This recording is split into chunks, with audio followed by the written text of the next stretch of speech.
Hey Pyro, let's go over how to make this starfish coaster. First things first, we need to prep the area. I like to take my wood burning stand and secure it to the desk with a little piece of tape. It just helps to keep my wood burning tool from wandering off the table. The next thing, of course, is your wood burning tool and one of your pretty little brass nibs that you'll be using. Now, in this tutorial, we're going to use this particular nib. This nib is the flow point. It'll give you a slightly larger line than the mini flow point and a little more control over lines than the shading point. All we're going to do is take this brass nib, put it into the barrel of the wood burning tool, and screw it in hand tight. Then we'll set our burner on our secured stand. The next things you're going to need are a coaster, some sandpaper, you're going to want some painter's tape or artist tape, some graphite or carbon paper, great for transferring, either a pencil or an embossing tool. I like to use the embossing tool. Keeps my pattern clean. Next, you will need a sand eraser. And then, of course, you need your pattern. Once you have all of that, we're ready to get started. First things first, you're going to prep your wood. You want to lightly sand the surface. I always recommend that you sand in the direction of the wood grain. Remove any sanding dust, and we are ready to transfer the design. First thing you want to do is cut it out to size, leaving some room for tape across the top. And you want to tape it down just one side in such a way that you can lift it up while you are transferring the pattern.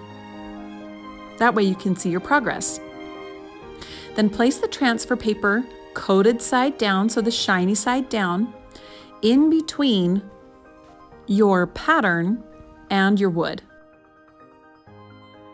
Next, using that pencil, or in this case, your embossing tool, trace over every part of the design. You don't have to trace hard. Tracing light is just fine. The idea is to just go over every part of the pattern because that will transfer the graphite or the carbon to the wood.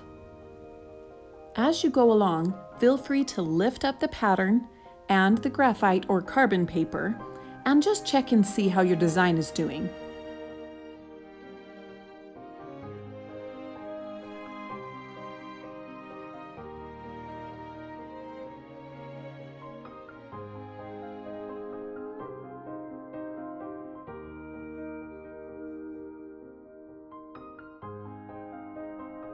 When you have finished tracing your pattern, remove the graphite or carbon paper and double check to make sure that your pattern was totally transferred. Looks like the entire design is there, so I will remove my pattern and get ready for burning. You're going to plug in your burner, set it on the stand, and then let it warm up for just a couple of minutes. Once that burner is nice and hot, it is time to get burning. You're going to take your wood burning tool and trace over all of the lines that you have put down. Do your best to stay on the lines because sometimes it's hard to remove these lines after you have done the burning. Here are just a couple of pro tips to help you get started. First, never let your wood burning tool stand still on the wood. You want it to constantly be in motion because if you stop, it's going to put a blob on the wood because you're working with heat, not with pen, not with ink, not with graphite. You're working with heat, and that is going to leave a mark. So you want to make sure that your burner is in constant motion. So don't set it down, sweep it in, and then don't leave it there when you're done with the line, sweep it out. You want to make sure that your burner is never standing still when it's on your wood. Next, don't push the burner forward. There is a danger that the wood burner will get caught in the wood grain and then not be able to go any further forward. And that is going to put a giant big blob and a gouged hole into your wood. I highly recommend that you pull the burner towards you or pull it side to side. The next thing I would recommend is to make short strokes instead of long strokes. Sometimes when you make those long strokes, you have to lift your hand or your hand can get a little bit shaky. And those are going to cause blobs in your wood if you're trying to do long strokes. So do short strokes. And really don't be afraid to go back and forth a little bit as you see me doing. I am pulling it down toward me and then going back and forth over that same line to even it up. Because wood is not like paper, and using a wood burner is not the same as using a pencil or a marker.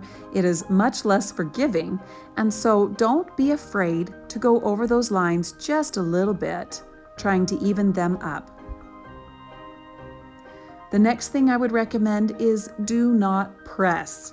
Just relax. Let the heat do the work. You cannot force a burn, so don't try to muscle it. All that does is break your tool, put extra stress on your wrist, and really, all in all, stress you out. So don't do that. Gently touch the burner to the wood and let it glide across the wood. Another great tip is you can turn your wood instead of turning your wrist. A lot of times when I'm doing these videos, I don't turn the wood just because I don't want to make it hard for you to see what's going on. But a lot of times I find it easier to turn my wood instead of turning my wrist. So feel free to do that if that's helpful. And my last bit of advice is to enjoy this. Wood burning is by nature a slow art. It forces you to slow down and just enjoy the process.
Once you have finished burning over the design, I like to go over any little spots that really bother me and work them in better, smooth them out.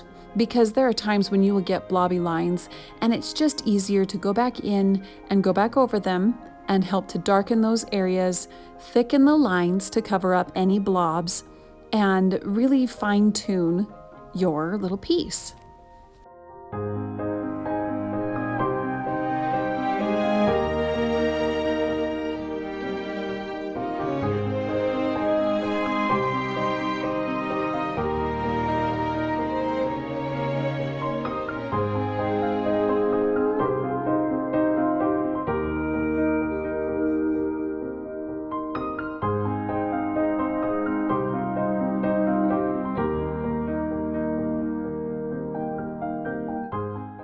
When you are happy with your coaster, it is time to seal it. You can use any number of things. Danish oil, resin, epoxy. I personally like to use a clear spray paint as a base to keep anything from smearing, and then I like to add 2 or 3 coats of polyacrylic. And then it's time to admire your finished piece. If you would like to learn more wood burning tips, tricks, and techniques, head on over to burnsavvyacademy.com, where you can get tutorials, workshops, and courses with fun wood burning projects and professional pyrography techniques.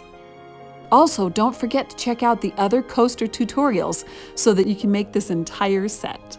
I hope you enjoyed this workshop. Later, Pyro!